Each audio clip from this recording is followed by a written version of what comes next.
Hi, good day everyone. So I want you to like, follow, subscribe, and reshare my videos. So today I'm going to be talking about how to raise your self-esteem. How to raise your self-esteem. So our self-esteem is very, very important when it comes to success.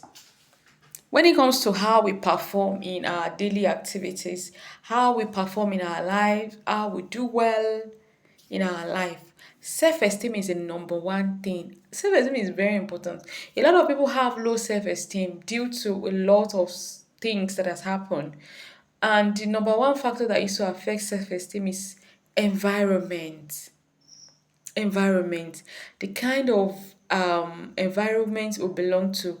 So as we are into the program, I'll be talking about the causes of low self esteem.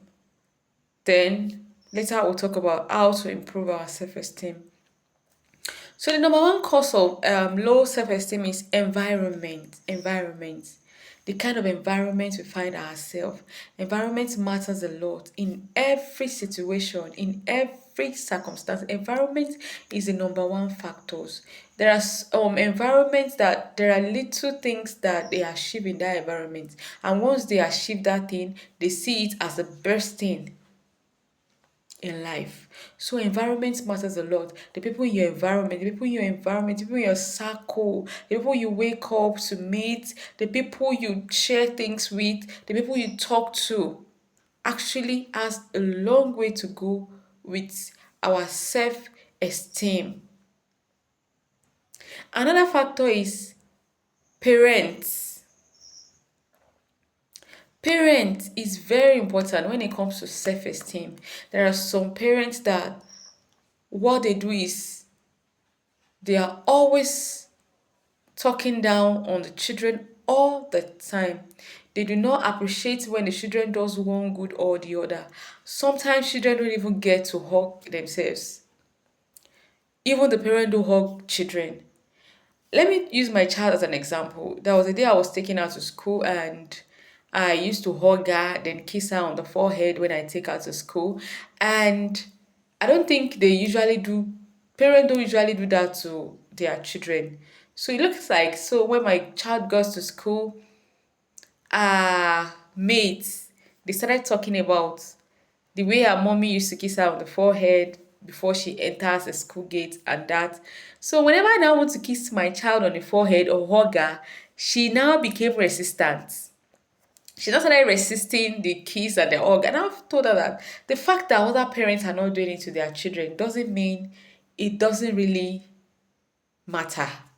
It matters a lot.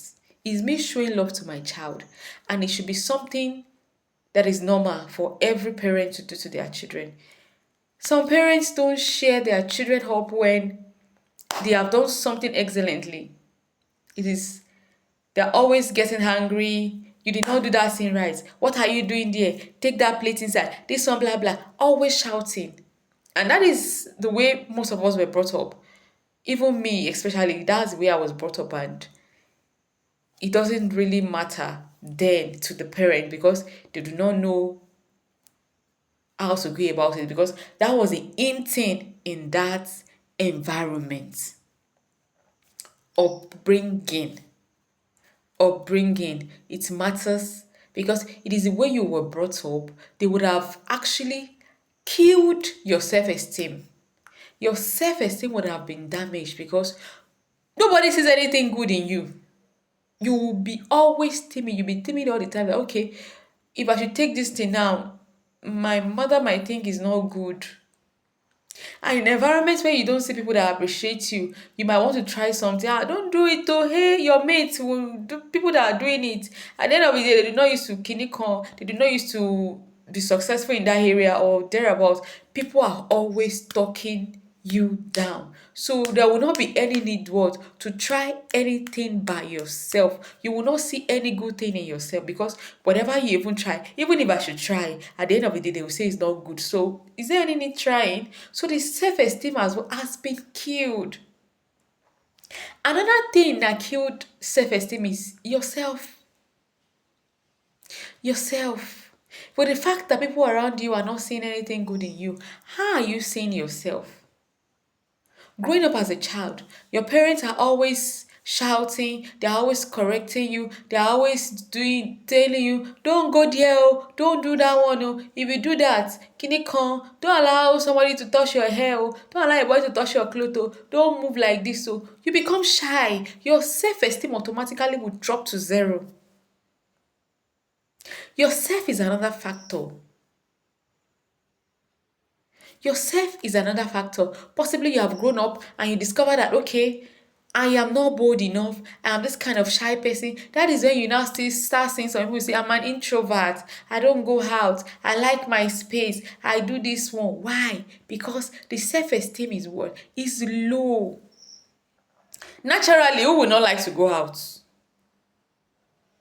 A lot of people should like to go out, mingle with people, meet new friends, enjoy the atmosphere, meet with great people. Yourself. Are you allowing that thing to get into your head? When you discovered, are you using it as now to be an excuse to be an introvert? To be an introvert, everybody that I've known, every successful person that I've known, they always have a high self-esteem. Most of people had low self-esteem while growing up, but they actually worked upon it. They actually worked upon. That is why the parenting of these days now is different. If it's somebody that reads, the way people that read are parenting their children is different from the way our parents used to parent us. Yes, that parenting was good. Yes, it helped us to be disciplined and the likes of others, but it actually damaged a lot of people. I think it has a lot of disadvantages than the advantage. It has caused damage on so many people. And another factor is teachers. Teachers. It is very important because the time school is more like another home for children. School is more like another home for children because children spend most of their time in schools. But most of the teachers, they are always holding cane. They are always flogging children that even when children wants to communicate with the teachers, they are always scared. They have put fear in the heart of the children that they now see less of themselves. I used to encourage my child when she comes back from school. What happened in school today? She will have to tell me. She will have to tell me. She will have to tell me. So, parents is very important. When your children go to school, let them talk. Do not always be the one talking. Listen to them. A good parent is supposed to listen to a child, not yelling on them all the time. It reduces the self-esteem of that child. It reduces the self-esteem of the child when you yell at children all the time. They will not want to relate with you, especially girl children. A girl child is supposed to be a friend with a parent because there are some things they're supposed to be able to relate with us. But once your children are scared of you, automatically there is no relationship again. Teachers. There are some teachers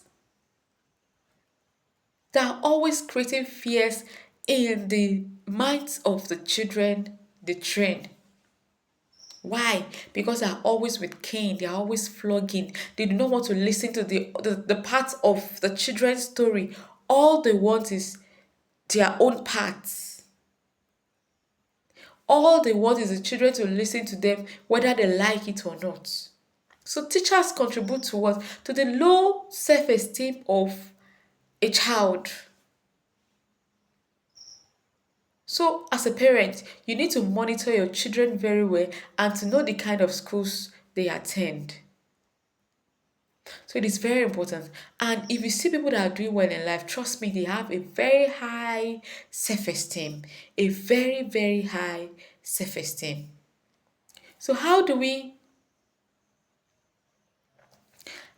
now bring up our self esteem? How do we increase our self esteem? How do we now work on our self esteem?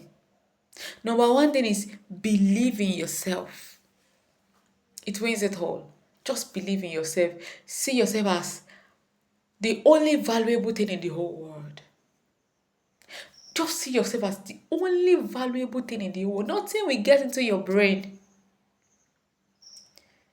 Even if your friend is Agbani Darego, that she's as beautiful as anything, and what you see is that you are beautiful than your friend, trust me, you are beautiful than her.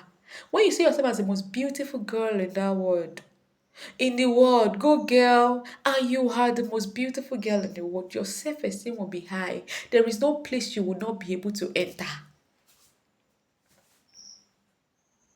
There is no place you will not be able to enter once you have a very high self-esteem. And you will be enthusiastic. Another thing is be enthusiastic. When you have a very high self-esteem, you will be enthusiastic because you will be happy. You will be so happy with yourself. Rejection will not come to you. People with high self-esteem are those that are doing well at the workplace. Yes, go and check them. They are the ones that are good parents. People with high self-esteem. They are doing very fine in every organization you find them. They are the one that they have friends, great friends. They are the one that have great circle. So the number one thing on how to build our self-esteem is what? Yourself. Yourself is very, very, very important. And number two factor is your environment again. Your environment has a way of shaping you positively and or negatively. So environment has contributed to low self-esteem, and environment is still contributing to high self-esteem. Your environment matters a lot. Which community do you belong to? Do you belong to a community that shine is the order of the day? Do you belong to a community that they do not want to try anything? Maybe your group of friends are always, oh, I don't like going out. I love my space. I don't like to talk to people. I don't like to make new friends. Hey, successful people are always bold to the bone. They are always bold. Wake them up any day, any time. They are always bold. Your environment matters.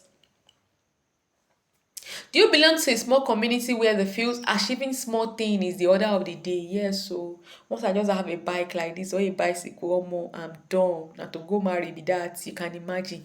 Your environment matters. Do you belong to the environment that they appreciate you even when you do little things? They clap for you. Oh, go girl, go girl, go girl. You're doing well. Trust me, you will be able to try other things. You will want to do better things next time. Your environment matters a lot. That is why the rich are always together. They say the rich will continue to go rich. Yes, because they know how to guide their environment. They know the kind of environment they belong to. Another thing again is your circle. Work on your circle. My mama in my church used to say,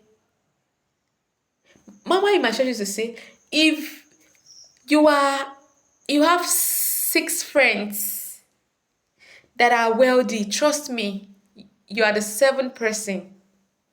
Why? Because they will so initiate you to wealth. You will so much want to look like them. If you have 6 friends that are doing well, trust me, you will be the number 7 person because you will not be lesser than them. But if it is the other way around, yes, trust me too. You are the seventh person. You are the seventh person because you will not want to grow more than the group. Take a shark, for instance. A shark was brought into a small aquarium. The shark cannot grow past its limits.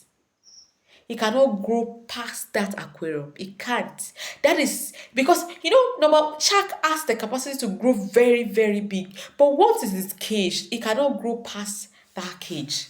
So your environment actually matters a lot. The kinds of friends you keep matters a lot. So we're going to be stopping here today. We'll continue later. I love you. Bye bye.